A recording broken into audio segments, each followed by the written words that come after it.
So today, our guest is the amazing Sheldon Solomon, who is professor of psychology at Skidmore College, and is the author of "The Worm at the Core: the role of death in life," and is the creator of terror management theory, along with his co-creators Jeff Greenberg and Tom Pyszczynski.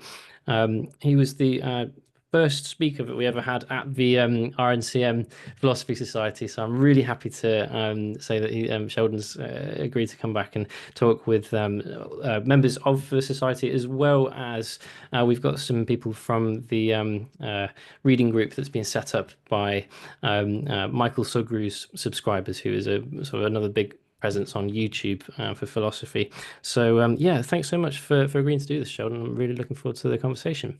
Yeah, it's my pleasure. Yeah. So maybe just to sort of start with a kind of overview of your ideas, what inspired you to create your theory? Why did because it's based on the work of Ernest Becker. What about Becker's work sort of resonated with you? Yeah, good question, Chris. I mean, it resonated for me in two ways. I first stumbled on Becker's books in my first week as a professor at Skidmore College in 1980. And I'll never forget because I was trained to do very different things. And there was his two books, The Birth and Death of Meaning and The Denial of Death, right next to each other. And so I grabbed The Birth and Death of Meaning, and in the first paragraph of that book, Becker says, I want to understand why people do what they do when they do it. And I was like, fuck, me too.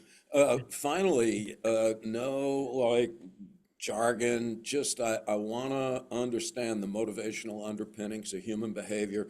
And I don't think we can do that without an extraordinary interdisciplinary collaboration between the sciences and the humanities and any other striking idea that may have been created over the millenniums. And then right next to that is The Denial of Death. And in the first paragraph of that book, he just says that it's the uniquely human awareness of death and our disinclination to accept the reality of the human condition that underlies a substantial proportion of everything that we do. And then I'm like, oh, fuck, that at least explains me to me. I've been radically disinclined to die since I was 8 years old when my grandmother died. And I realized later that night that that was going to happen to me someday. And so some of this, Chris, was just personal. I saw what Becker was saying, and it resonated in my gut because it was consistent with what happened in my own personal experience was when I realized that at some vaguely unspecified future moment, I would be permanently obliterated.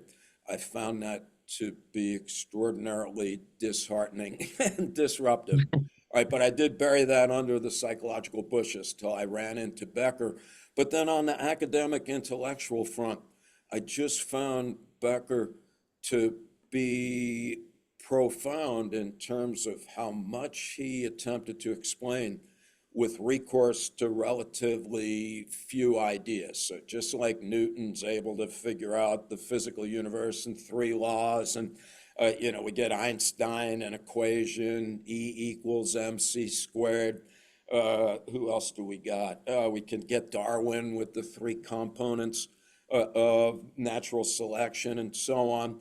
And here's Becker just saying that, basically humans are similar to all other living things. We want to stay alive, but we're radically different in that our capacity for self-reflection makes us realize very early on, even when we're not threatened, the impossibility of that desire. And that gives rise to extraordinary existential terror that we manage by embedding ourselves in cultural worldviews that give us a sense that life has meaning and that we have value. And Becker then goes on to explain that in detail arguing that it basically self-esteem and cultural world views are what enable us to stand up in the morning. The perception that life has meaning and we have value is what keeps pervasive thoughts of death from encroaching upon the front of our mental landscape at any particular moment. And then Becker goes on and he says, whether we're aware of it or not, that's our fundamental motivation: maintain confidence in our beliefs and faith in our value. And if anything threatens those psychological structures, that instigates a host of automatic defensive responses that serve to restore a sense of meaning and value. And then Becker just says, look, I'm not saying that explains everything. Rather, what I'm saying is that if you want to understand people in general, and you don't consider the role of death-denying affectations in the service of managing existential terror, then you won't be able to understand much of anything. So anyway, I hope that makes sense. That's kind of my comic book depiction of Becker, and we thought it was a great idea. I found it and his books are exciting to read, even though from this point of view, they're written 50 years ago. So basically very dated, very outdated in terms of basic science in a lot of domains. I tell my students, when we're reading Becker and you see something stupid or obviously untrue, just rip that page out of the book, not if it's from the library, because there'll still be a lot left after we get done with that. But anyway, we thought, Tom and Jeff and I, we thought Becker's stuff was really important, and our hope was to disseminate the ideas in order to encourage other people, especially in academic psychology, to engage with them.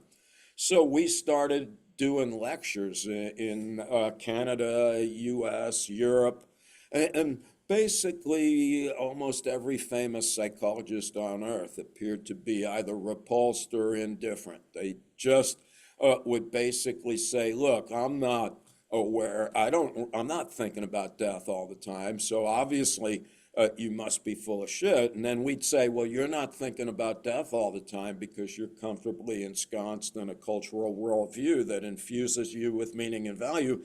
So am I right or am I right? And I would just piss them off even more, of course. And other people would just say, hey, this is kind of interesting, but there's absolutely no evidence whatsoever. And so this is not science, it's poetry. And there's no way, because Becker claims that death anxiety could be quite unconscious, that people in the 1980s just said, hey, there's no way there could ever be proof for these ideas. So back to you, Chris, we developed terror management theory literally because we were in our 20s and we were annoying, testosterone infused, immature guys. And people were like, oh, this is bullshit. And we're like, no, we don't think it is. And then finally, the editor of a journal that we wrote a paper to about Becker, he just said, look, these are interesting ideas, but no one in the 20th century, and even more in the 21st century, would take them seriously in the absence of empirical support.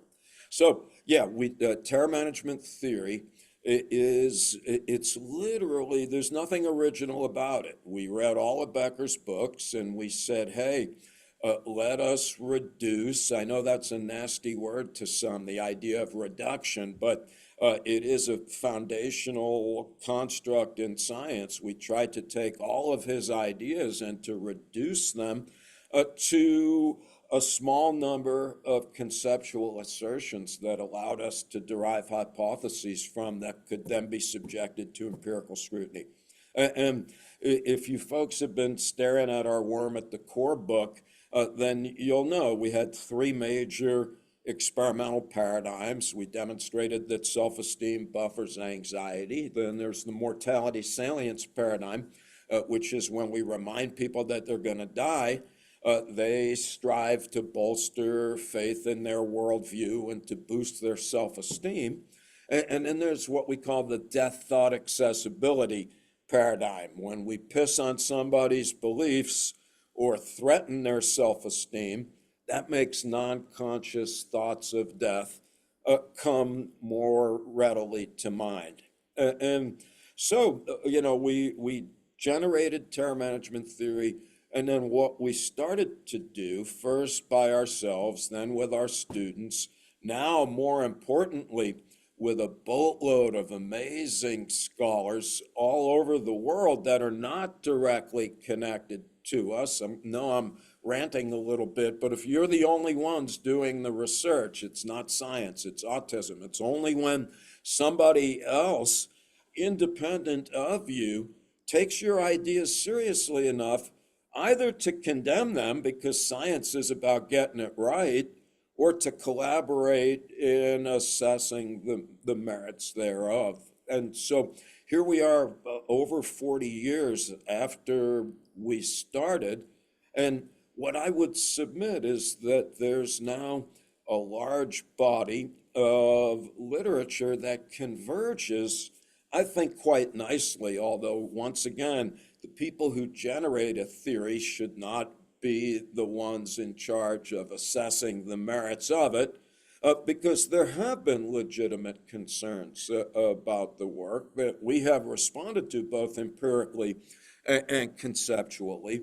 And so I guess what I would say for the moment is terror management theory is still vibrant. It is still the basis for generating a lot of research, both to corroborate Becker's original claims and in areas of inquiry that were not known to him or that he didn't care to dabble in. Yes, I hope that makes sense in terms of summary, both Becker and the terror management theory thing. Yeah, great summary. So just to sort of the follow-up question to that would be, what would you consider the most convincing evidence that you found for it, and also what is the most sort of harsh critique that you've faced of the theory? Yeah. Okay. So, in some ways, all right. Uh, for me, a few things in terms of convincing. We weren't, we liked Becker's ideas, but we were like scientists. So when we were being trained as graduate students, our mentor, if we would have an idea, we'd be like, oh, this is a great idea. We'd be like, shut up, don't tell me why it's great. Tell me why it might be wrong. And so we were taught to be very careful when assessing ideas. And we weren't absolutely certain that Becker was going to be shown to be correct. All right, be that as it may, though, the first study still is one of the most striking. It was done with municipal court judges in Arizona. We asked them what would be the monetary penalty for somebody accused of being a prostitute. And we used that crime because it was the most common in Tucson, Arizona at the time. And so we had baseline information about how those cases were typically judged. So we had a small sample of about 40 judges, randomly divided into two groups. One was reminded of their mortality, the other not. And then they just read a case about somebody accused of prostitution and asked how much should they have to pay to stay out of jail. Right, in the control group, the average was $50. That was great because that was the average penalty for that crime at the time. On the other hand, the judges that were reminded of death, their average penalty was 9 times higher. It was $455, not only statistically significant, but the practical implications of that finding are astonishing. You better hope your judge hasn't driven past a cemetery on the way to work when they're about to assign your penalty for being guilty of a crime. So that was one piece of evidence that I still find compelling, because judges are rigorously trained to administer the law in a uniform fashion. without any of their own personal preferences influencing the process. And when we debriefed the judges, they were like, no fucking way could your idiot little questionnaire asking me how I feel about dying, no way could that have in any way affected my judgments. And so that's one piece of evidence. Another is from subliminal death primes.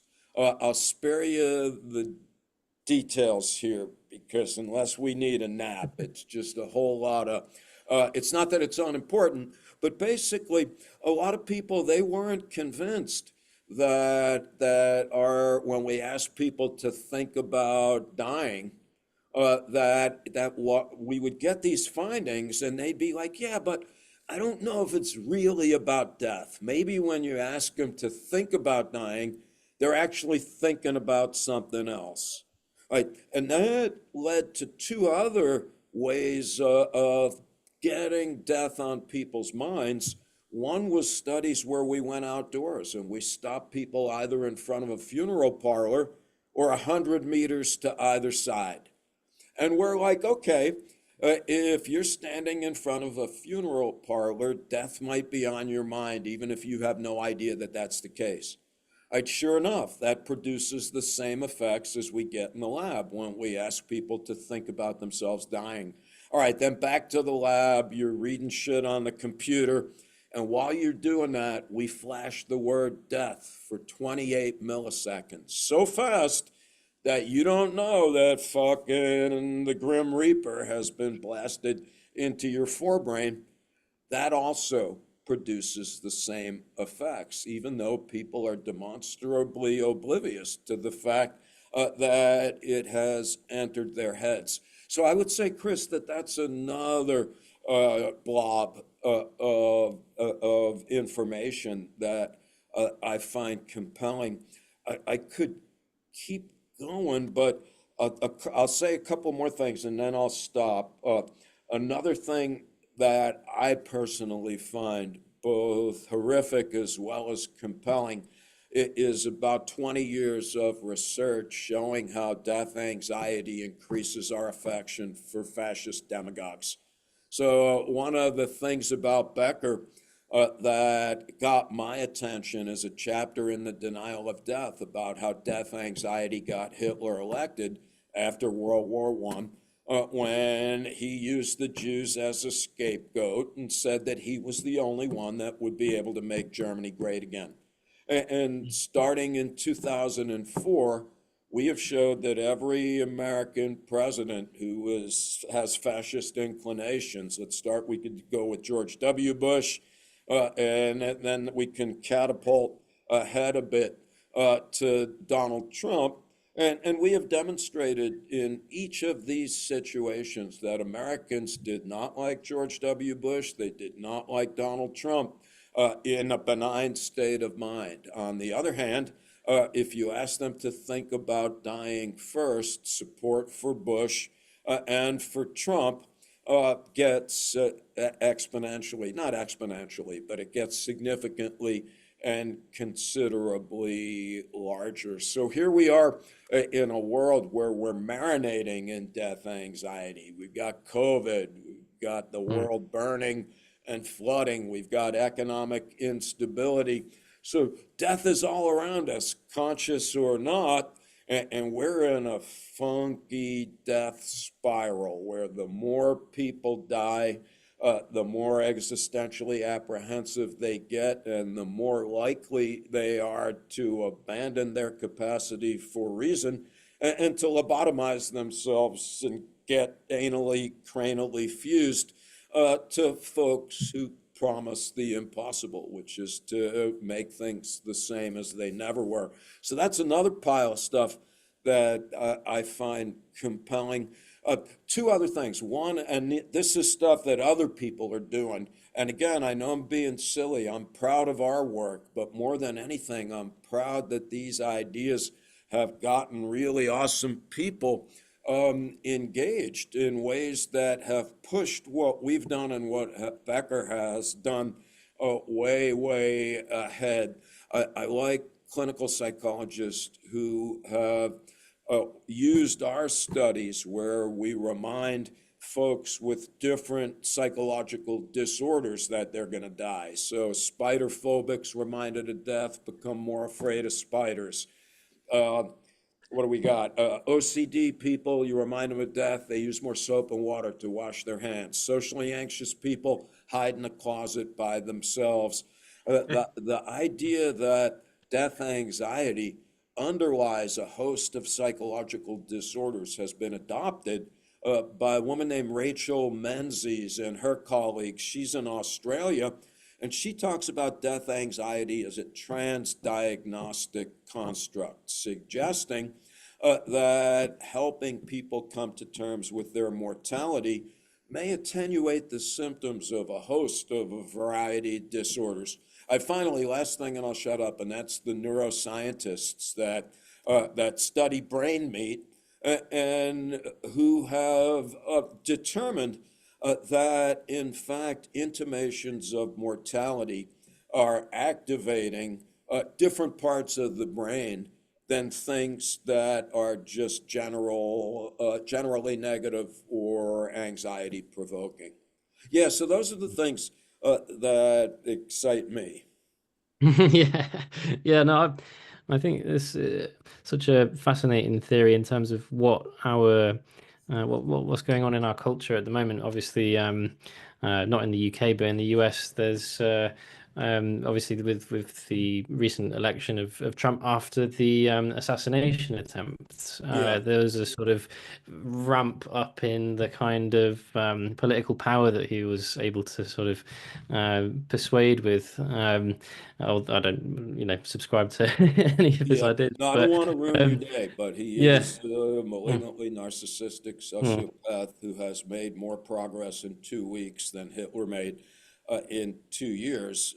And it's eerie to sit here and to watch. Hannah Arendt wrote a book after World War II about the origin of totalitarianism, where she just said, look, here's what Hitler did. You win an election, not with a majority, but then you use democracy to end democracy. You take over the press, you undermine the judiciary, you replace every competent bureaucrat with an ignorant sycophant.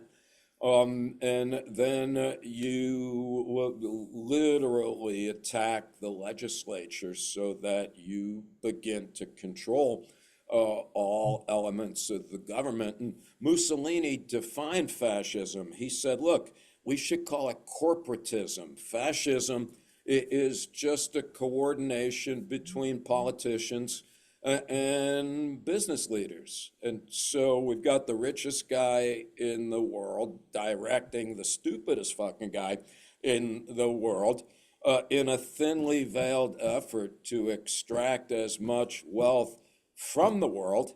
And there's a mm. guy on your end of earth, Peter Turchin at Oxford, who wrote a book called End Times. I don't know if you've heard of his work, but you should definitely check it out because he's not a fucking hippie throwback like me. He's actually a thoughtful scholar whose work is based on statistics. And he, over a decade ago, predicted that America would fall apart right around now and take the rest of the world with it. And it was based on an equation essentially about income inequality. We're right now at a greater level of inequality than prior to the last Depression and World War. And what Turchin says is when inequality gets to a certain point, people get miserable. He calls it immiseration. And again, he's a statistician. He says, I don't mean it, it's not my opinion. People literally get shorter and their lives are shorter also. Plus, they're fucking miserable and angry. And it is under those conditions that historically you get ideological demagogues that come in and say, look, only I can fix it, when in fact they're going to collaborate with the very people that are making them poorer in order to, in Turchin's language, keep a foot on the wealth pump. Anyway, I know we're going a little Yeah. astray, No, but it's cool. I believe that what we're seeing now is very much an accelerated result of a social dynamic that is instigated by structural factors, in this case, inequality, but it's perpetrated and accelerated by these existential anxieties. One more question, and I'll open up to the floor. But one of the thinkers that Mike Sugru talks about in his lectures, Mike Sugru being the person who his reading group that of his subscribers that are in the Q&A. One of his lectures on Heidegger, obviously Nazi philosopher, he talks about. The Ernest Becker's book is a sort of popularization of the idea of being toward death, which Yeah, is in the second part of Being in Time. So Heidegger's answer to that is to, in a nutshell, be authentic, be who you are. yeah, But the problem with that, of course, is that he was, he was a yeah. Nazi. He did the salute in each lecture that he gave and never apologized for it, and so it's a kind of a big dark problem in that sort of 20th century thought. So Yeah. what would you say? How has Heidegger affected Becker, and how has Becker, how Yeah, does that all play out? well, so really, really good point. I'll send you something, Chris, that I wrote about this stuff, because I didn't read Heidegger for 40 years because he was a Nazi, but it turns out Nazis are people too. Uh, Mm, Aristotle, evidently the word hysteria is like, I'm like, what's that mean? And then it's like, why does it sound like hysterectomy? And that's because Aristotle and the ancient Greeks thought that when women were hysterical, it was because their ovaries were migrating throughout their gut, and that what they needed to do was to be inseminated in order to soothe their difficulties. And yet, all right, so that's fucked up, but Aristotle still has some good ideas. So anyway, I read Heidegger, and I find it astonishing. I find Being in mm, Time one of the most amazing works, and his description in the second part of the book about uh, death creating angst that in turn instigates a psychological fork in the road. You either do the flight from death, where you're reduced to a culturally constructed meat puppet tranquilized by the trivial, or and he has lovely metaphors. He's like, well, that's one way of looking at the world. But then he's like, well, but you can turn, he uses the word turning, to a different mental landscape where you can accept the reality of the human condition. And for Heidegger, that's two things. One is to accept that you're going to die, but he's like, wait a minute, fuck up. If I say you're going to die, and you say I know I'm going to die someday, Heidegger's point is you not yet accepted death. You're kicking the temporal can down the road in a defensive effort to avoid the possibility that there's a fucking comet that has burst through the atmosphere and is milliseconds from reducing me to vapor. Does that make sense? He's like, mm. yo, you got to accept that death is always immediately impending, and you might be permanently obliterated in the middle of a sentence, even in the middle of a word. All right, and then he's like, you also have to accept, they call it resolving existential guilt, but that's a tough one if you don't have a psychoanalytic background. In English, what Heidegger says is, look, on the one hand, you're born in a time and place in a body not of your choosing, and that in many ways severely limits what you can do and how and when.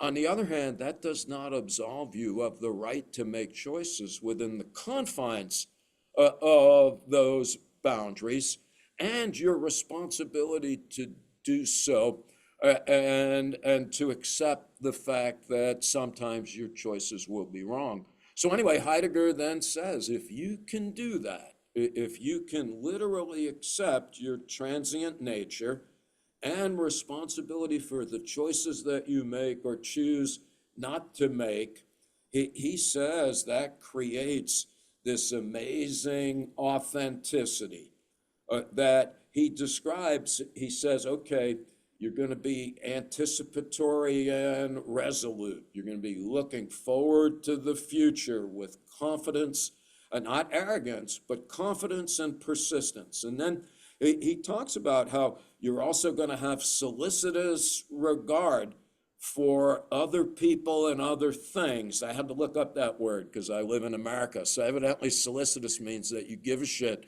about the things and the people around you.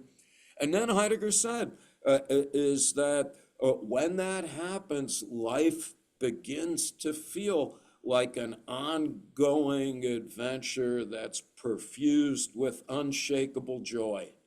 And I'll never forget reading that stuff. And I'm like, wow, that's even before hallucinogens. And this guy is not naive. He's like, wait a minute, I'm not saying you're not going to have anxiety. I'm not saying you're not going to suffer. I'm saying that this kind of psychological fortitude provides a foundation to embrace life. It is only the capacity to endure the downside of life that enables us, conversely, to be able to metaphorically embrace the great side of it when good stuff happens.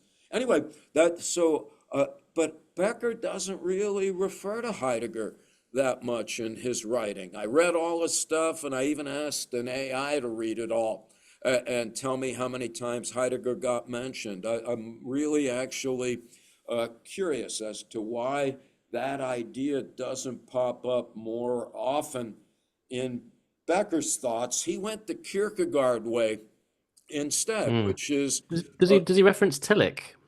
he does, but even Tillich, I feel like Tillich, although he was a clergy, I think he leaned more towards the Heidegger end of things. So all in all, he was obviously devoutly religious. He was a Protestant theologian, but then he would say amazing stuff like, when things go wrong, it's when religious people take their symbols too literally. And so I like Tillich's work. Yeah. Yeah. Just to sort of open up to the floor, obviously we've been discussing this stuff. Does anyone have any pushbacks or any comments, or what are your thoughts?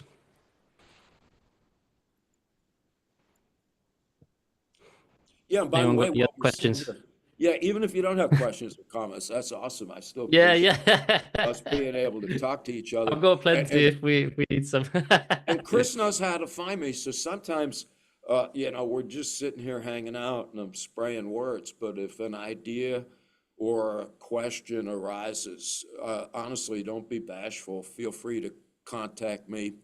And just note that the way our work has evolved over the years is from these kinds of encounters where people would say, well, what about this? Or what about that? And that's, I think, well, in part because it's just fun to gather like this, although I hope someday we could be in the same room. But I find these kinds of interactions to be quite invaluable in terms of what often, comes up subsequently. I think Tanakorn or Dustin, have you Yeah, guys got a question? yeah. Just quickly, can you guys hear me? Yes. No problem. Yes, awesome. Yeah, Sheldon, again, thank you so much for coming. And I have a quick question regarding have you read the Gilgamesh, Oh, yes, the of ancient course. epics? Yeah, right. So when I first encountered Becker's work and your book, like since I don't know a lot about like modern psychology and stuff, the first thing that reminded me was this like ancient text, right? Like like the the ancient Gilgamesh, it's like, you know, the oldest text that we have of human history. And what is the book deal with? The Gilgamesh, the king of Uruk. Okay, he made friends with in Enkidu, and you know they go hang Yeah. out, and then Enkidu died, and he's like, oh no, wait, people died. That's it. Oh my God, hold on, wait, and then he goes crazy. He neglect his duty as a king of Uruk, and then he just disappear into the wilderness to like try to understand like why do people die, right? And you know he go through this whole like quest of like immortality and like trying to find like the you know like the plan of like youth or something, right? And he met this like guy who like I can't pronounce his name because he's like an ancient Sumerian name, but yeah, he has this guy who like is the only human in Gilgamesh history who has been granted it the gift of immortality by the gods. So he go and ask him how may he Gilgamesh may get that immortality, right? And the dude said, Gilgamesh, that's not for me to like give it to you because that's come to the gods, right? And he basically give Gilgamesh to like a test, like don't eat, don't sleep, don't drink for 7 days. And obviously Gilgamesh cannot do that. And then he just like pass out, and then he wake up. It's like, okay, I'm like screw up now. I'm gonna go and eat something and you know just chill. And then he come to conclusion and acceptance that like you know like it's okay to not be immortal. And the immortal dude basically said, "Oh, Gilgamesh, don't take it too seriously. Take joy in your young child. Take joy in kissing your white cheek. You know, take joy in clean clothes and wash yourself." And he basically accept that, and he goes back to his city, right? And and I think it was the last paragraph of that myth, which is basically Gilgamesh basically singing about his legacy of his great city, Uruk, which is like back in the day, like the greatest city on human history, right? We like he sing about its massive walls, its massive temples, its ritual that sacrifices to the gods and so on, and he take joy in that, and he come to like some sort of acceptance with life that it's okay to die, right? And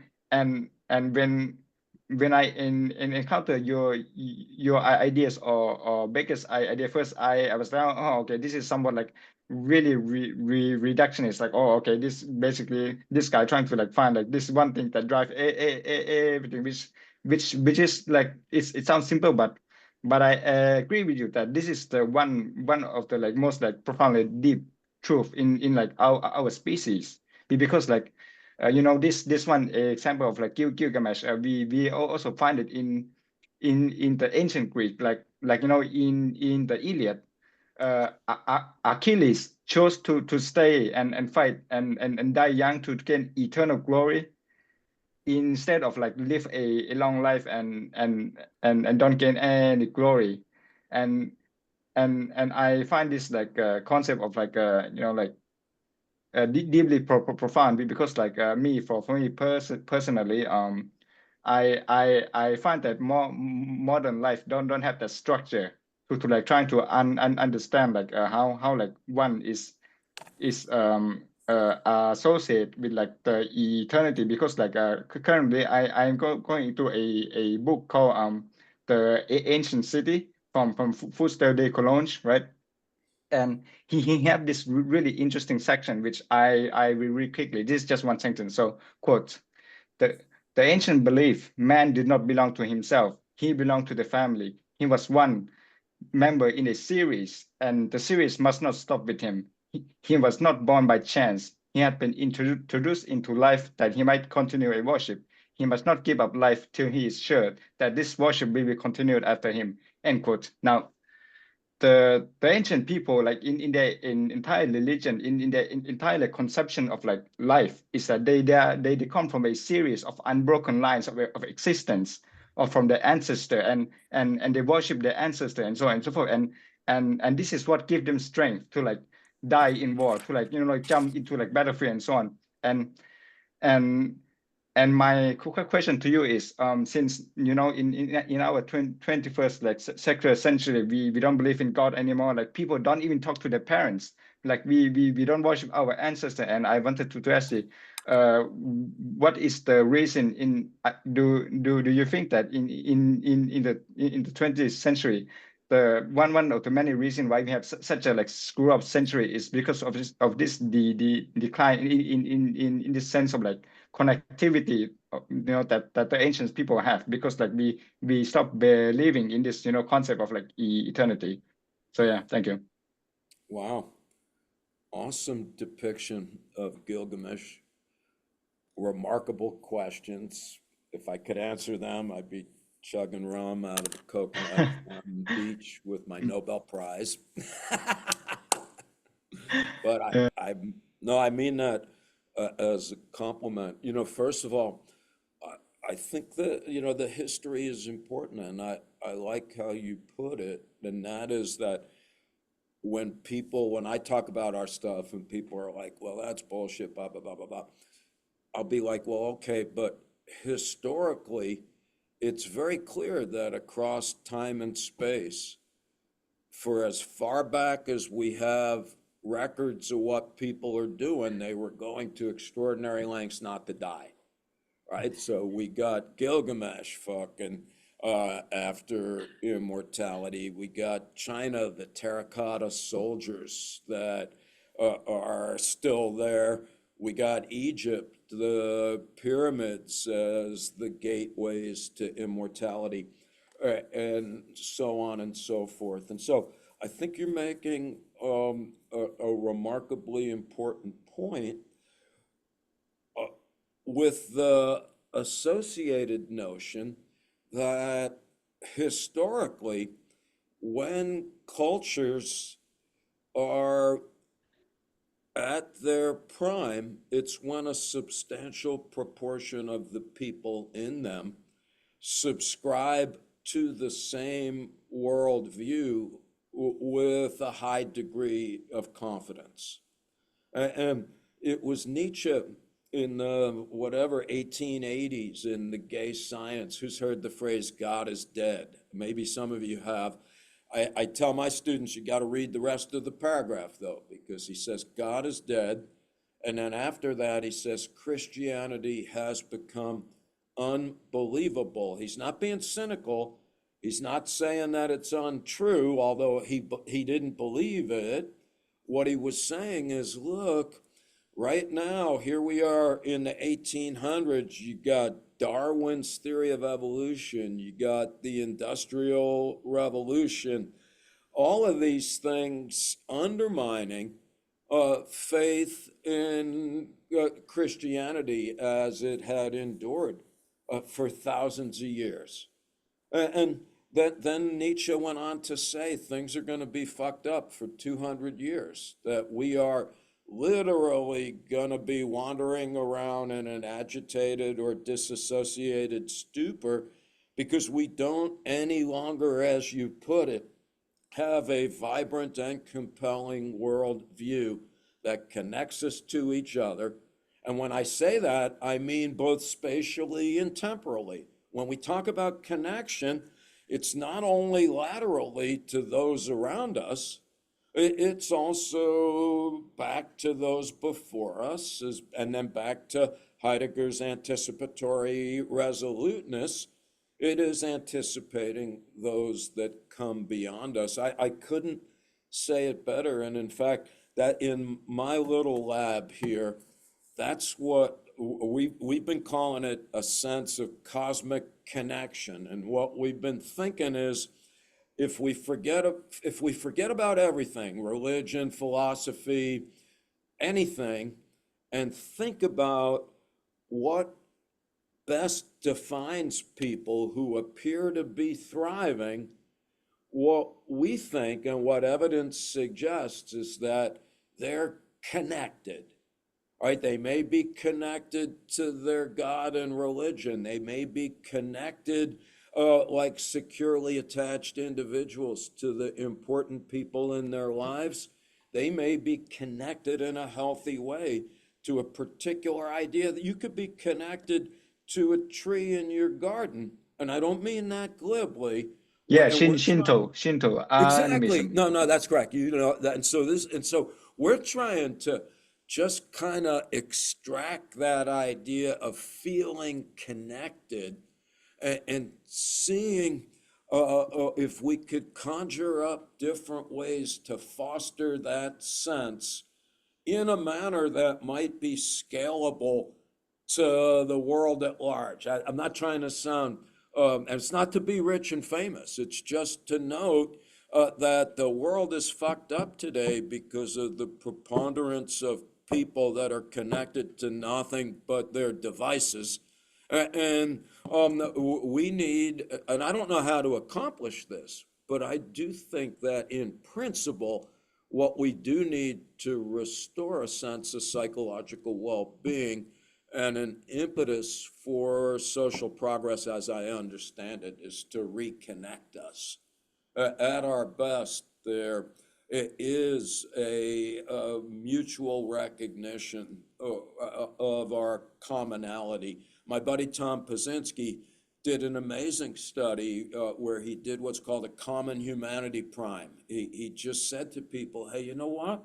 We're more similar than we are different. And that has the virtue of being true because everybody on earth was descended from a single community eons ago. But anyway, when you remind people that we have a lot in common as human beings, and then you remind them that they're going to die, they don't hate folks who look different because we've just acknowledged what we all have in common. And then what some folks say, and this is back to an Eastern tradition, is why don't we keep going? If we're going to say that we have things in common with all of our fellow humans, this is a Peter Singer thing too, an ethicist at Princeton. He's like, hey, let's keep going. Can we acknowledge and be grateful for our connection to everything alive? And other folks go even further. Heidegger had a thing about things where he's like, all right, if we're gonna acknowledge the legitimacy of a tree, well, what about a rock? Anyway, it may sound crazy, but I think there's interesting ideas that spin off of some of these notions that are way beyond anything that Becker or terror management theory had to say. But who cares? I'm excited about hearing ideas like that I think could be the substrate for future inquiry and clinical practice. Fascinating. Thank you. Yeah, like I'm pretty sure that like I think animism is like one of the first like natural religion that man has, and it's so interesting to like compare it to like Shinto Japan versus like modern like Christian like in like the West, because like I have a friend who would say that his grandma would like go outside every morning and do this to the rising sun every Yes, morning, because like and she do this to like let her ancestors that she's entering the room and so on, and this sense of connectedness of like unbroken line of like legacy from like think that you do not exist by yourself, but you come from this as I said before, unbroken line of like people. This gives you this sense of like like your place in the world, and also a sense of belonging, right? that's right. and and and I see like this sense of like that sense of like your being in the place of the world is like missing in like a lot of young people in from my age, because like you said like like when a teenager is like grow up nowadays, they grow up on like a screen, and they think they are connected because you can just take somebody and so on, but then you are not really connected, like you are completely ripped out of your tradition that we have been doing for like thousands of years, and like the normal human behavior and so on, and let's say like you sorry, you finish like your basic education, and then it's like, oh, okay, just go into the big city and make it big, but then you are thrown yourself into this big city which you don't have any like connection, you don't have any sense of belonging and so on. And I see a lot of my friends just be on SSRIs and like match the depression and so on. And it's a big problem, you said. And it's to find like a solution for it is like very very difficult, right? And I for me personally, like how I get out of this like sense of like nihilism of modernity. Instinctively I actually like completely cut myself off from like modern things like phones and so on. And actually I go back to read old books like in ancient Greek stuff. And I keep doing it. And I gain a sense that there are people existed before me 2000 years ago that has the same feeling as me. And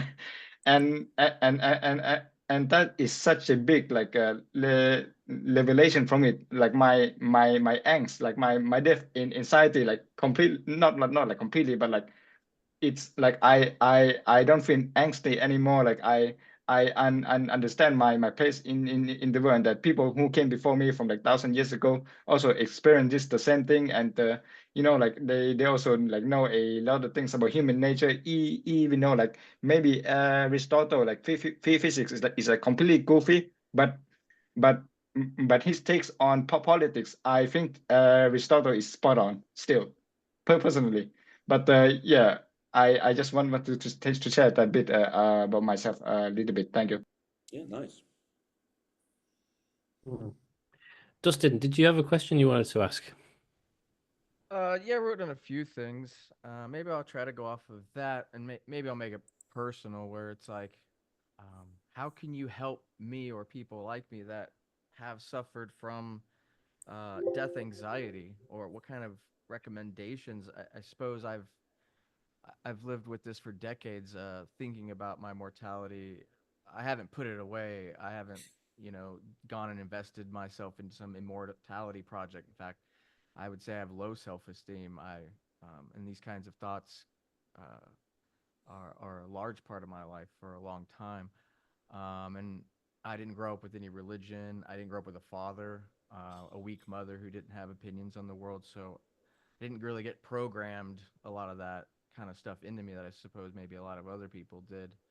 And I was never religious. But in the last 5 or 7 years, I have come around to reading the ancient Greeks and trying to plug myself into a cosmology. It's not so simple just to worship the sun as it rises and help it move across the sky like the Indians might. I haven't found anything like that, but it has been helpful to do a lot of deep reading and reflection.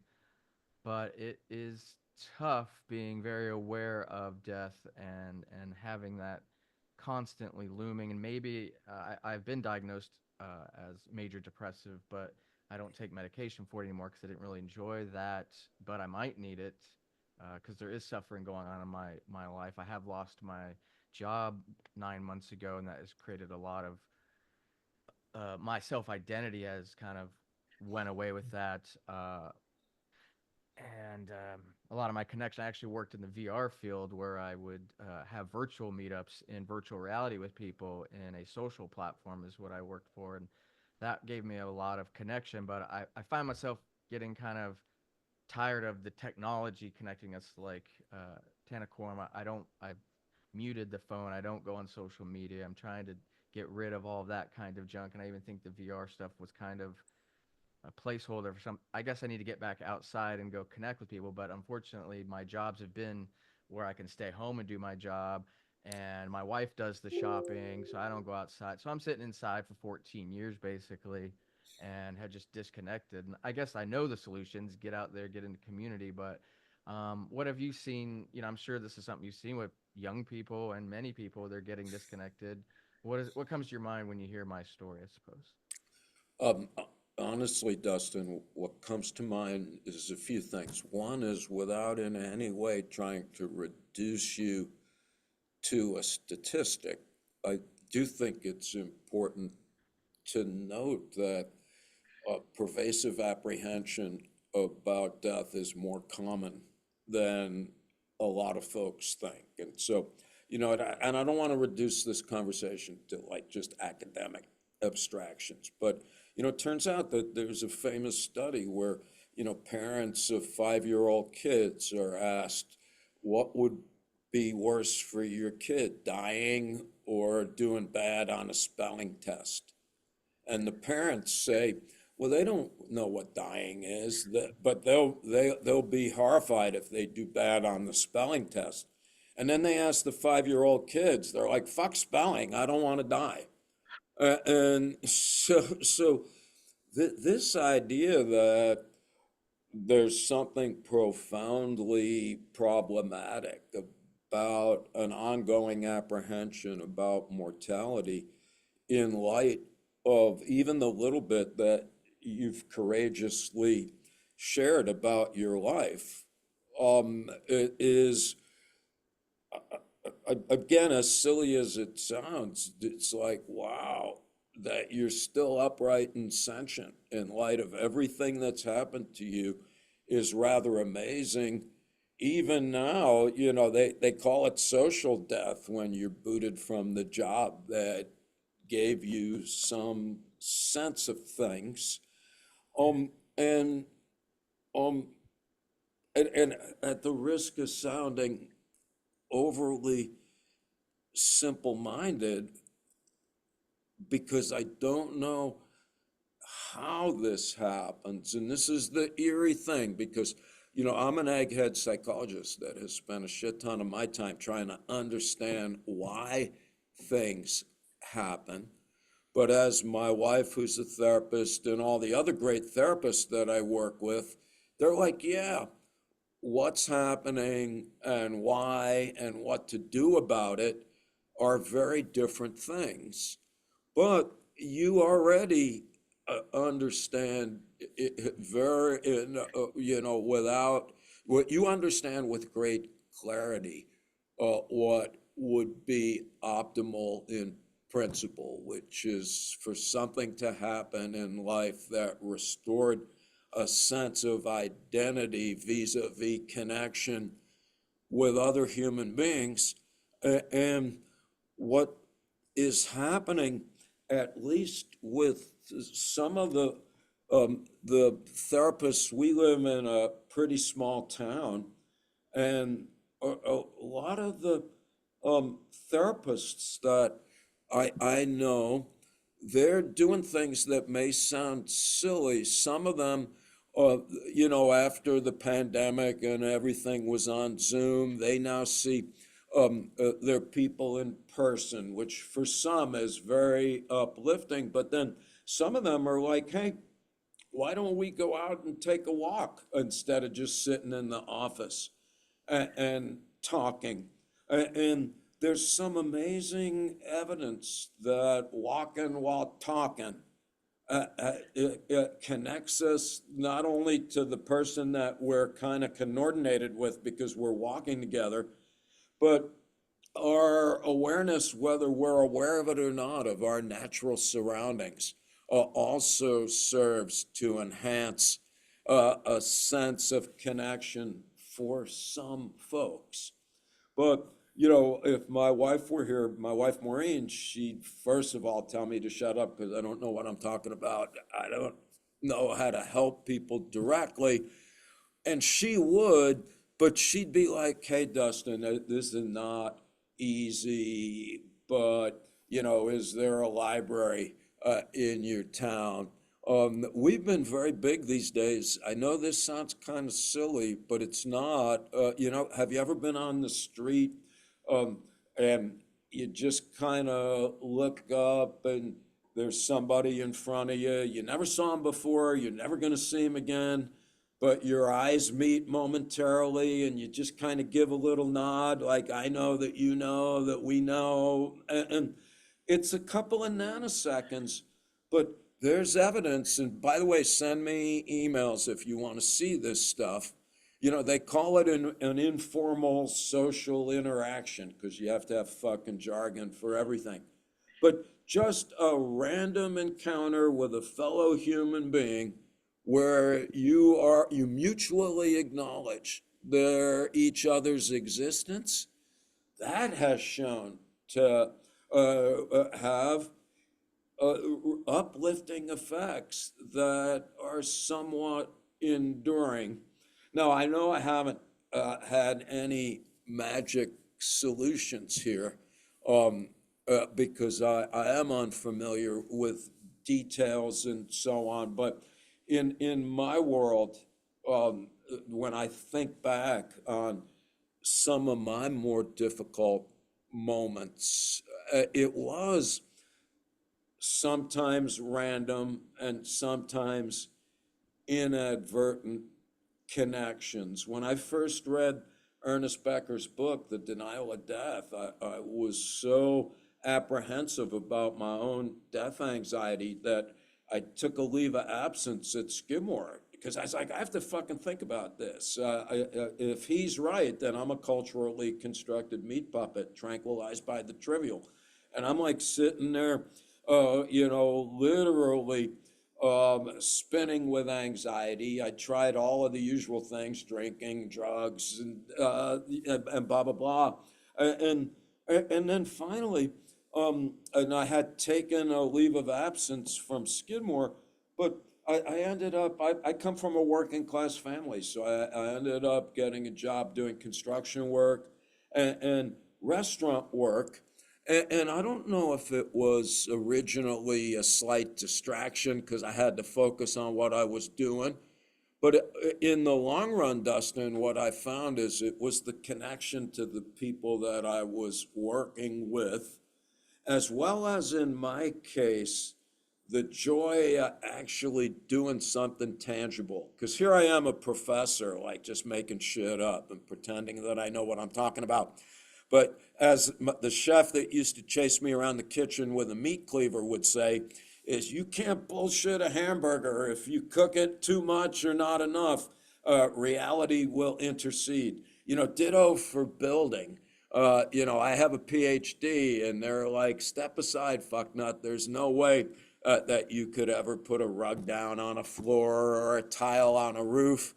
And so anyway, those things kind of brought me back to a more comfortable state of equilibrium. Well, and again, I don't know if these things were helpful because basically the overriding point is, what kind of opportunities might there be to interface with other human beings? We had a snowstorm the other day, and we're out there shoveling snow for a couple of hours.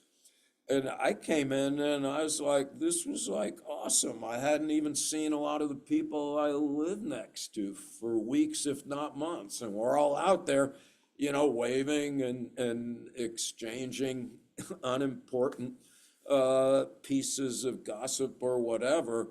But I do really think I keep coming back to the connection notion. So you know what to aspire towards, and you have a clear sense of what it is that has been on your mind, and so that's a good sign. Thank you. Wow, some amazing questions. I feel sort of nervous to add to anything to that. Thank you so much, Dustin and Tanakon. That was lovely, lovely questions. And just to sort of come back, because you mentioned Nietzsche in one of your responses, but obviously Nietzsche draws this sort of distinction between like the sort of in creating art, there's the Dionysian connectedness and Apollonian sort of what would you call it, objectification of art, sort of like fixing something in space, and then you've got the Dionysian sort of connection in time, and like for example, music is the most like sort of Dionysian of the arts that he talks about, and it's all about this sort of radical connectedness to others, and so. I wonder, because like I happen to be writing a dissertation about this kind of thing as a sort of music as a ecology of practices, where drawing on one of our previous guests at the Philosophy Society, John Vervaeke, who talks about this idea of a set of practices to generate connectedness as a way to solve what he calls the meaning crisis, which is what we're talking about here, about this disconnectedness from each other caused by the rise of technology and social media, causing all of these massive rises in like anxiety related disorders, depression, especially for young people. Like there's a book Jonathan Haidt's written recently about all of he's got some graphs that just show this incredible rise in rates of anxiety that he blames on social media.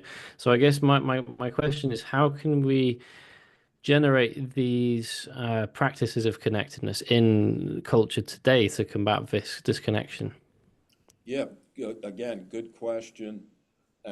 Back to you guys. That's what, that's what we're pondering. I'm like, look, I'm a vestigial organ on the cusp of oblivion, and you guys are, right there in terms of in the middle of everything, up to date with regard to current events and technology. And I think you've just framed the penultimate, if not the ultimate question that should be captivating the attention of psychologists, both theoretically as well as clinically. And that's, what are we going to do and how to restore a sense of connection? Jonathan Haidt and I go way back, although I probably haven't seen him in 30 years. And I think his book, which I haven't read yet, is probably makes a good point, but I would argue respectfully that he's also missing a large chunk of what's happening. So he's like, okay, when whatever, 2014 or something, people started getting miserable, and that's because we all had cell phones. He's a smart dude, but this is correlational, not causal. And I don't know if you've ever heard this guy, he's a Harvard philosopher, a guy named Michael Sandel, who wrote a book called The Tyranny of Merit. And Michael Sandel's point is that right around the same time, basically the world that the youth now live in is radically different than when I was young, because Sandel says that we describe our society as a meritocracy, that everybody is taught that, you start on the same starting line and you all have equal opportunity. And if you're a smarter human that's more motivated, then you're going to do better. And Sandel's point is that sounds good, except for two things. One is that we're all not on the same starting line. Half of Earth starts with fucking cement necklaces on that render it impossible for them to achieve the same amount, even with extraordinary effort. And then secondly, and more importantly, we now live in a world where you have to be the absolute best at what you do, or you're just a loser and a piece of shit. So if you're Elon Musk, you're the richest person in the world. But if you're the second or third richest person, you're a loser. If you win a silver medal in the Olympics, you're a loser. If you're not the prettiest person in the world, you're a loser. All right, now, I may have been in the last generation where it was okay to be average. After all, the average person is average. All right, but now most of the youth live in a world where they're taught that if you're not the best, you're a fucking loser and you should just go bury yourself with your face in your phone under your bed, groping for a couple of Facebook likes. And as Sandel points out, this problem is confounded by the distortion of reality that's facilitated by the social media. So, for example, when we look at heterosexual men, when we're shown pictures of women in magazines, not pornography, just women in like Cosmopolitan, let's say, those women, they don't exist in reality. The women in those magazines are photoshopped to be 20% or so smaller than they are, and that it is physically possible to be. Right, so imagine that. And what we know is that if you show a young man a picture of a woman in a magazine like that, and then you ask them how much they like their actual girlfriend and how strong their relationship is, they like them less and say the relationship is weaker. Right, so think of this. We are teaching our kids, if you don't have a perfect grade point average in school, you're a fucking loser. If you're not the best at whatever you do, you're a fucking loser. And my point is I don't think it's just the phones that are doing that. I think it's the phones as a means of accelerating that process and making it more salient at every given moment that is causing this massive sense of insulation, isolation, alienation. And that was before the pandemic, which reduced us all to basically earbud, phone.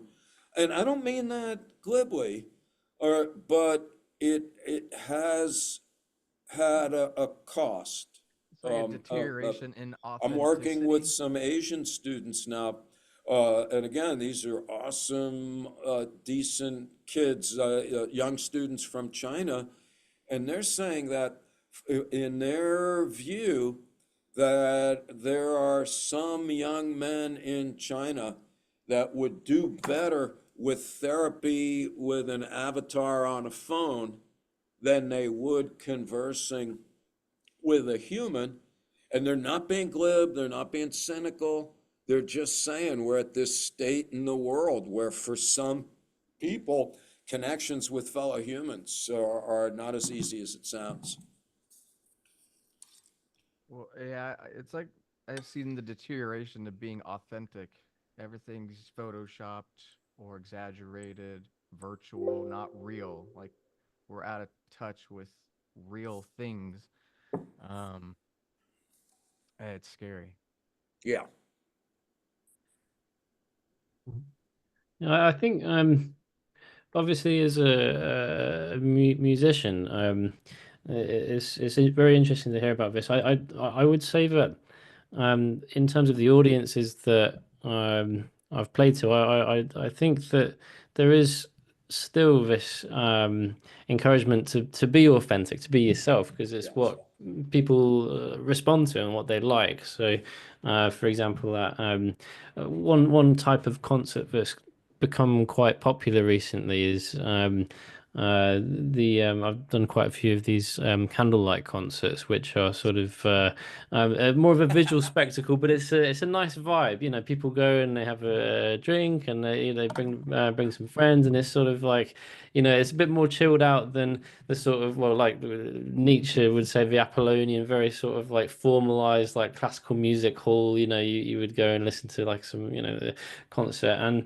and what the audiences there really like is, you know, you have to sort of speak and give a little announcements of a concert, and they like it. I've noticed when the performers just themselves and just sort of, you know, saying what they like about the music and, you know, all this sort of thing. So I would say that this form of connection and practicing authenticity is still there in the culture.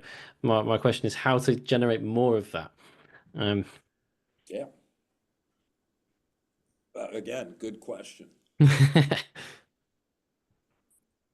Yeah, like this is just like my thinking that like like in our current like modern like economy, like again, pardon me, I don't know much of our economy and so on, but like the what we have now is basically like okay, what is the purpose of our society is basically counting how much butter does this country produce per year, and we basically count GDP, right? And like, oh, okay, you can tell how rich a country is by GDP, but GDP measures like good and services and how much like basically desire is satisfied, right? That's right. Now, okay, like like it's basically like asking the horse like, okay, if the horse can choose what it can eat or buy, he would eat like sugar cubes all day, right? Like, because like the more sugar cubes you sell to the horse, you get more money and so on, right? but but that's not necessarily healthy for the horse. But if we want the horse to be healthy, we would not make it eat sugar cubes and make it run, make it sweat, make it be in a healthy state, right? And I kind of see like our modern like like current like society is somewhat like a horse that has been only eating sugar cubes, because the economic like model incentive is like just keep eating the sugar cubes and keep buying the sugar cubes, right? And like everybody said before, it's like, okay, how do you fix this, right? And I personally, I'm not a musician like Chris, but I am a visual artist. I make like comics, right? Mm. And one of the conclusion that I kind of came to like currently is that, okay, like I have the same question as Chris. How do I make people like not eat sugar cubes, and like like you said, be connected with basically life. Like basically it sounds simple, but there's a deep truth, universal truth in it, like like talking to your neighbors and like shoveling snow and so on. It's personally is through like aesthetics, like with like trying to quote unquote influence people through as aesthetics to like live a certain ways. That's not like just being a horse that just eats sugar cubes, right?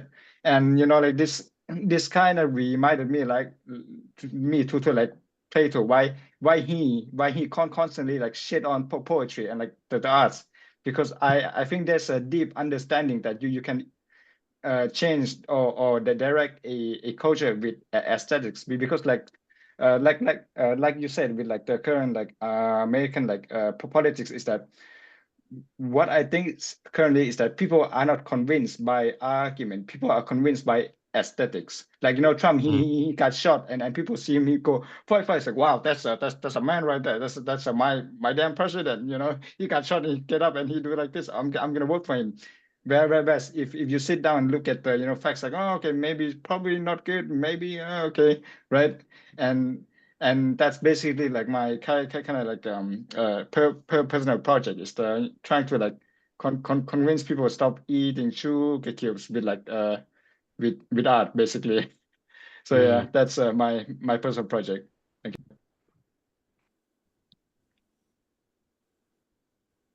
That brings me to a question. You mentioned that you're working on a book on the left and the right, and wondering if you've made progress in that, and if we might see that come out soon. Yeah, no, thank you, Dustin. No, not really. What's happened is I'm connected with some other folks now that know much more about economics. There's a gentleman named Roy Swan at the Ford Foundation in the United States who I've been communicating with. And then I have a former student who is a business owner, and we've been collaborating. I do think um, that that's an important area of inquiry, because I see an intimate connection between existential anxieties and economic concerns. There's a book by a political scientist named James Rowe, a young dude, that came out last year, 2024, and it's called Radical Mindfulness. And I can't remember exactly the subtitle, but it's like why reducing death anxiety is politically necessary. And he sees, again, without knowing how to do it, he gets input from indigenous Native Americans, from Buddhist feminists, from African American scholars and poets wanting to come from both sides of Plato, let's say. I mean, again, what you folks, this is great. I haven't answered a single question since you started asking the important ones. And I mean that as the highest compliment, because I think we, kind of went through conceptually, the Becker and the terror management theory, the ideas and the research. And then Chris was like, all right, what questions, what comments, what concerns? And everything that has arisen since has been, I don't think that these kinds of questions would arise if you all didn't keenly understand what I've been babbling about. And yet you're all converging on the same notion. And again, I'm being a little silly, but all roads lead to the truth. So we got a musician saying, I want to be, I want my music, what is it, Nietzsche, without music, life would be a mistake. But anyway, I want the music. And then you're saying it's my visual art that I could see as a way to connect. Dustin is musing about how his life has been going, saying, I don't know how to get it, but I know where I ought to be headed. And for me, again, I'm just sitting here kind of fribulating as an old timer, but that when there are common aspirations historically, that is fertile grounds for something to pop up. One of the things I like about Nietzsche is, I think it was Thus Spoke Zarathustra, who cares? But he's like, sometimes the earth has to dissolve into a smoldering heap because until we hit rock bottom, as it were, we just don't have the impetus to transform ourselves and the world around us. And and again, I don't have more to say about that, except that, but I mean it as the highest compliment. I think we've gotten to the point where we're recognizing what ought to happen. And again, Chris, if you remember, and send me a reminder, I'll send you something from a presentation that I did. I don't know, it doesn't really matter, but it was a Zoom thing to people in Italy. And it was really, well, what up? And, that there was, in terms of what are different ways. And, so we've got music as one possibility. Dead dude Henry Miller of yesteryear talked about art being a stepping stone to reality. Other people are now extolling the virtues of just storytelling. Have you ever just met somebody and they're like, hey, what's your story? But they're actually interested. And just to be in the company of someone who's interested to know a little bit about you, that turns out to be remarkable. I've already said this, but walking in nature has a demonstrably positive effect on well-being. In Canada now, it's a legitimate medical prescription. You can go to the doctor and they're like, you should fucking go outside and take a walk. Things like singing and dancing. Have you ever heard in the Bible, in the beginning was the Word? Yeah, that sounds good, but that's not true. In the beginning was the beat. We were dancing and drumming long before we were talking and writing Bibles. And so, yeah. Is that an allusion to Stephen Meithen? Absolutely. Yeah. Absolutely, Chris. Nicely done. That's where I got it. I remember you mentioned that in the first discussion we had. Yeah. I checked him out. Yeah, it's cool. Yeah. So anyway, you know, yeah. When I see you next, you'll tell me how I will be interested in what you all are doing. But you know, and again, I am signing old, but it's one thing that I keep coming across that I think is important, and that is let's not fall into the understandable but unfortunate trap of thinking in terms of a singular solution to solve what is a multi-dimensional challenge. And this is not the time to be arrogant and exclusive.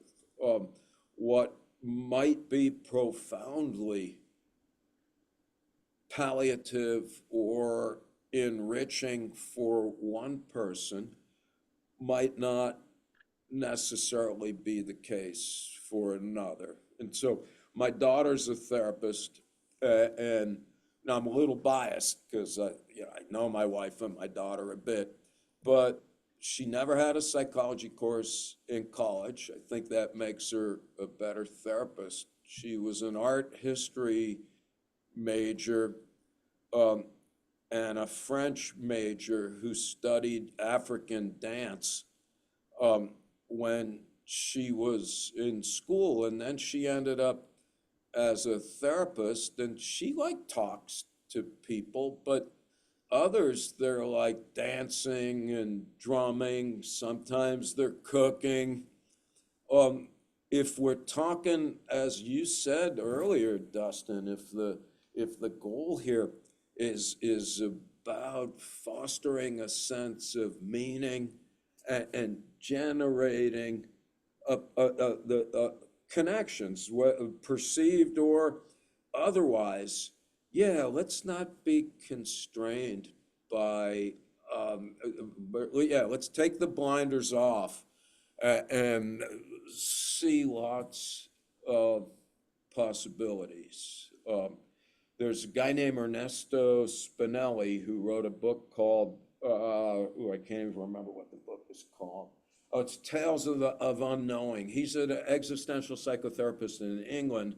And you know, I think it's an amazing book because of his openness to a myriad of possibilities of life-enhancing engagements. And so there's one case of a woman who is fatally ill and yet and she's in her early 30s. So here's a young woman dying of cancer, really miserable, and the people around her are not helping because their own anxieties and difficulties are making it tough for them to actually deal with her in her last days.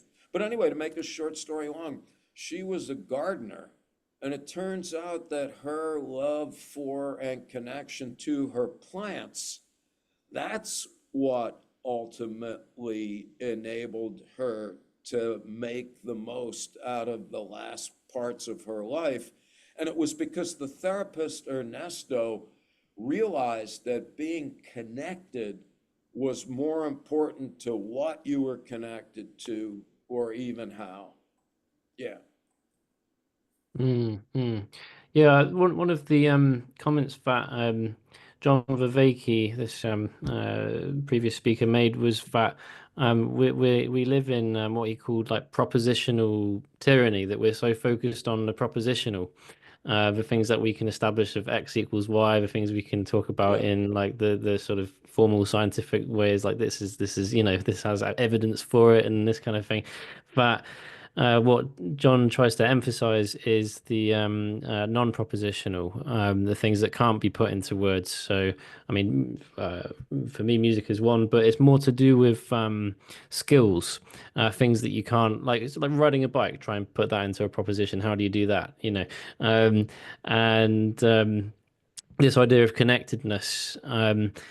So bringing back to that Stephen Mython, this idea that music was before language. One of the writers that I've been interested in recently, Ian McGilchrist, he references Stephen Mython's work um, in The Master and His Emissary, talking about music as something that originated in the right hemisphere of the brain. And this is the part of the brain, in his view, that is more to do with like the big picture, the sort of I think there was another person. I think a neuroanatomist at Harvard, Jill Bolt Taylor, who had this, I think it was a left hemispheric stroke, and so her right hemisphere Yeah. sort of, in her analysis of it, sort of took over a little bit, and she felt this deep, profound sense of connectedness to everything. Like it was sort of the blurred lines, it's just sort of um, everything just kind of came together, and that was. Well, she sort of the pun that she named her book after is My Stroke of Insight. Yeah. So yeah. Well, and the the studies on psychedelics, again, not me and the hippie throwbacks, but the serious doctors that are working first with fatally ill people at Johns Hopkins in the US, but now there's people at the Mount Sinai Hospital in New York working with young people who have been traumatized.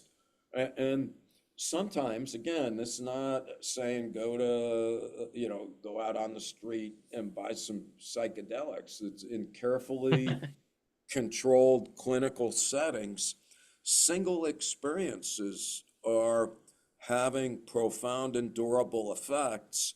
And what I like is when people that have had these experiences, many who have never had drugs before, when they're asked to describe them, every one of them mentions the idea of feeling connected, and that the sense of connection was the trigger to exponentially enhanced senses of well-being. Yeah. Yeah. Just on that sort of point of well, psychedelics as a means to connection. We also spoke with one of the editors of the Red Book by Carl Jung. Obviously, Yeah. Jung being one of these sort of great psychologists, talking about this side of the human mind, of the visionary, the sort of radical connectedness, this sort of stuff. And we asked Sonu. The editor, who we asked him, did Jung take any psychedelics, and he said no, and he was doing all of this sort of image work Yes. through the technique, the non-propositional, again, this That's right. skill of just, because he was a visionary himself, he could just do it. So there's ways of getting there that are stronger than just taking a drug. Another thing that we talked about at the society was the Eleusinian mysteries back in ancient Greece. Yes. And we have there, obviously, like Plato and Marcus Aurelius took part in it as well, and it was all about this sort of participation in the what is it, Demeter and Persephone or something like this, some the triumph of the gods and this kind of thing, and the idea there is that there was potentially a psychedelic taken, the kykeon, this potion that the participants took as part of the ritual. But one of our speakers said, "Hang on a minute. Why aren't we talking then about the ritual part of that rather than just the psychedelic?" And it's the ritual that actually informs the vision, that gives us the expectation of what to see, what to take part in. It's the part that's separate from the actual drug that is actually the core of the experience.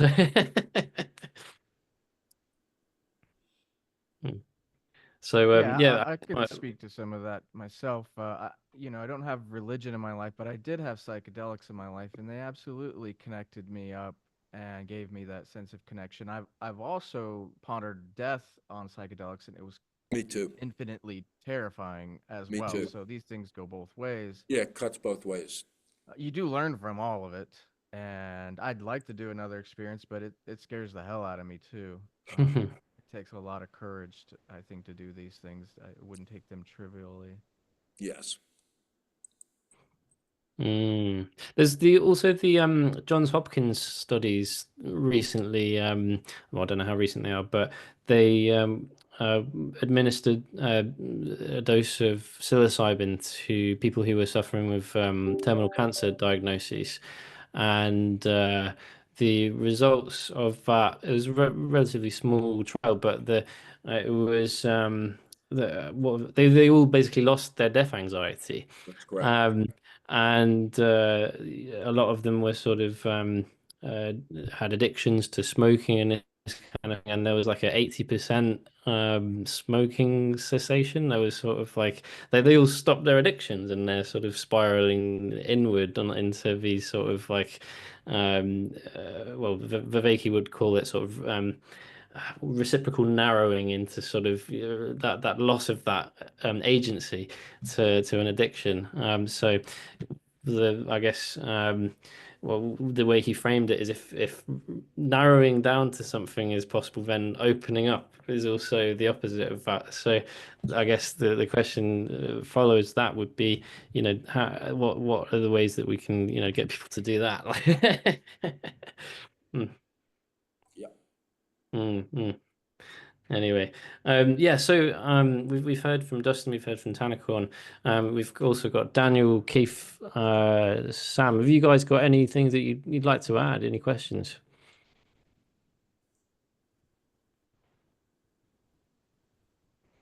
Oh, Keith, have you got something?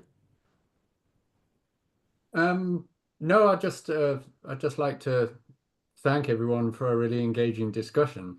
Mm. Yeah, It's thank you, been Keith, for being it, part of it. This is awesome.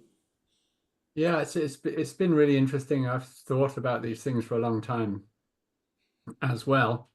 Um, Thought experiments like supposing you found out that in 500 years the Earth would be completely obliterated and with Right. it all of humanity by some kind of, one of those galaxies that spins around and spits out lots of X-rays, and that there was no way to escape it. That's right. You were more or less sure. How would that change how you live now? And the important part of that kind of thought experiment is by induction, you can figure out that that's kind of what we all face in a way in our own lives, because as you said before, the imminence and imminence of our demise, our total annihilation, and with it, the realization that everyone we love and care about, and all our projects and all the projects that we might want to be part of going forward in this unbroken line, will all be obliterated. So the sweet spot, I guess, in this kind of focusing in and expanding out to connectedness is to derive a narrative somehow that maintains our connection to each other and value whilst resisting the urge to pour universal acid over it all and say, well, value is an illusion. So that's the trick I'm Yes. portraying. Keith, magnificent that you summed it up very beautifully. And back to worth working on individually and collaboratively, but that really does, I think, very eloquently describe the nature of where we stand right now as humans. Well put. Yeah, can I ask something quickly? Yeah, Sheldon, I just quickly do like over the past like I don't know like 5 years or something, like people like in the early 20s, like people my age, like there come this slang like let's say like there's somebody who's like I don't know like have like a like bad behavior, being like I don't know being rude or being abrasive or like have some hard times with their life and so on, and and there's this slang called, oh dude, that dude needs therapy, and you know, like, and this makes me wonder, like, Sheldon, so obviously you're a man of science, you know, clinical science, blah blah blah stuff, right? But then, like, I find myself to like find distinction between, like, okay, there's like a psychology of the therapy science, and then there's a doctor of the soul, right? And I wanted to ask you, like, do you ever come into like conflict with like the doctor of the soul part versus like the clinical part? Because like sometimes, like, when I have some of my friends who like would literally have this like problem, like anxiety, depression, and so on, and he said, oh, you know, I think I should go to therapy, and I don't know, get SSRI or something. And my tendency is, wait, dude, listen, read Schopenhauer, okay? It fuck your brain up, and when you came out of the other side of it, you will be better for it. Trust me. Try this first before go to therapy. So do do you also find that this distinction of the doctor of the soul and the clinical part conflict in yourself? I don't find it conflicting. I think there's two parallel dimensions. The I mean, contemporary psychotherapy is more preoccupied in the traditional sense, or to put it another way, you know, that when on the first day of introductory psychology, I say to the students, you know, let's define our terms. So we're going to take psychology, we'll break it up into psyche and ology. And of course, everyone knows ology is the study of, and then I'll say, what's psyche? So, And they'll be like, oh, that means mind. And I'll be like, well, okay, those of you that are taking pills, it does. But in ancient Greek, psyche means soul. And so I'm with you about this distinction. The existential psychotherapists are more explicitly focused on attending to those kinds of soul-like considerations. And so one of my favorite therapists, the dead guy now, but Rollo May, who wrote a book called The Cry for Myth, and he's like, look, therapy is one part religion, it's one part science, and it's one part nice friendship. You know, so you got the religion, there's the attendance to the soul. You got science, there is the need to pay attention to neuroanatomical reality and the efficacy of a variety of techniques. And then there's, you know, back to friends. And the friend thing is about two things. Rollo May says, he talks about presence. It's like being there. And it literally and figuratively, and then it's about the friendship as the strongest means of connecting with our fellow humans. So back to your question, and I do think that that is an important distinction. In the United States, we're mostly focused on, and this is in part because it's a profit-based healthcare system where mental health is treated solely in terms of the reduction of symptoms rather than attending to the needs of the soul. fascinating. Thank you. It reminded me of Viktor Frankl. We read He's the that book best. last year. So yeah. That's right. Can I interject on Please. Schopenhauer? He has one of my favorite quotes, I think, translated in one of the editions as, "We can regard our lives as a uselessly distressing episode in the eternal repose of nothingness." Yes. Fantastic. Yeah, there Yeah. you go. Yeah. What about you? I think Aubrey de Grey was invoked in your book and Yeah. on a quest for immortality. What do we think of that? I guess that's quite the immortality project right there. And is our culture, is our world going to be able to handle people living 2 times or No. 5 times? Yeah, I don't think so. How does this work? It doesn't work. Is it just Yeah. fantasy? Are people like Musk and Trump, this is their end goal and they want to become Oh, masters of the absolutely. universe? That's what it No, seems like to me.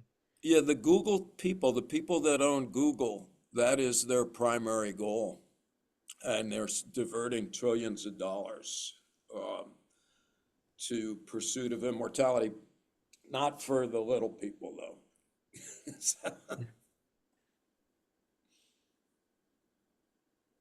Yeah.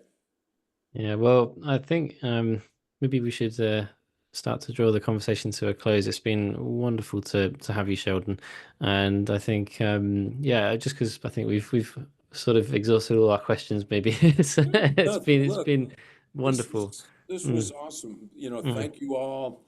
Chris knows how to find me, or you can look me up on the internet. Yeah, don't be bashful. And Chris, again, you know how to find me. So if we want to reconvene at some point, let's do Yeah. it. Oh, that's very kind of you. Well, yeah, I'll pop this on YouTube and let you see if we can get some more connection to some more people Yeah, that way. So yeah, it'd be nice yeah. see And, that. right. And one lingering thought, because it keeps coming back on my Hmm. mind. It's like, but again, let's not fall into the trap of like putting a little notch on our belt every time we make a connection, because it's not about quantity. It's about our attitude and the quality of our connections. You know, back to my thing about you meet somebody on the street and you kind of nod and blah blah blah. Well, maybe they were walking to the end of town to jump off a bridge, but because you nodded, that Hmm. momentary acknowledgement made them to decide not to jump off the bridge. And how do we know that that's not the guy or woman who goes on to cure cancer or is the next Jesus or Mother Teresa? I really, and this is not my idea. It's a guy named Henry Miller who said this, and he's long dead, but he's like, hey, I don't want to ruin your life, but we're not, most of us, you're not going to be Jesus, you're not going to be Einstein, you're not going to be Beethoven. But that doesn't mean that you're not going to do something in your life that has downstream consequences that are just as valuable or important. And so, you know, don't go out on a proverbial limb and dismiss the little things that we do. The person that you help across the street or hold the door open for, and so on and so forth. I do, you know, because we fall into the trap as, oh, I got to make a connection. I got to talk to the Pope. I've got to blah, blah, blah. And no, we've got to do what we're doing, you know, in the context of our world without falling into the trap of the meritocracy where I've got to have the most connection. I got to have the best connections. I got to have the longest ones and so on. Mhm. Yeah. Yeah, Anyway, again, yeah. back But to Nietzsche, it's that Apollonian and Dionysian is the radical connection versus that sort of aiming for prestige and that's right. There you go. yeah, there's a great commentary on that by I think Camille Paglia. She says that it's the neuropsychologically it's the Yeah. conflict between higher cortex and the sort of limbic parts of the There you brain go. where what you know there's that connected part versus the you know cortical that thinking part. Yeah. Mm. Fun to think about. Yeah. Anyway, All yeah. right. So Have a good one. yeah. Cheers, Sheldon. Thank you so much. Yeah. Thank All you so right. much for coming, Sheldon. My pleasure. We'll see you guys again soon. Thank you. Yeah. Thank you. Bye See you now. later, guys. Thank you again. All right, I'll stop the recording now.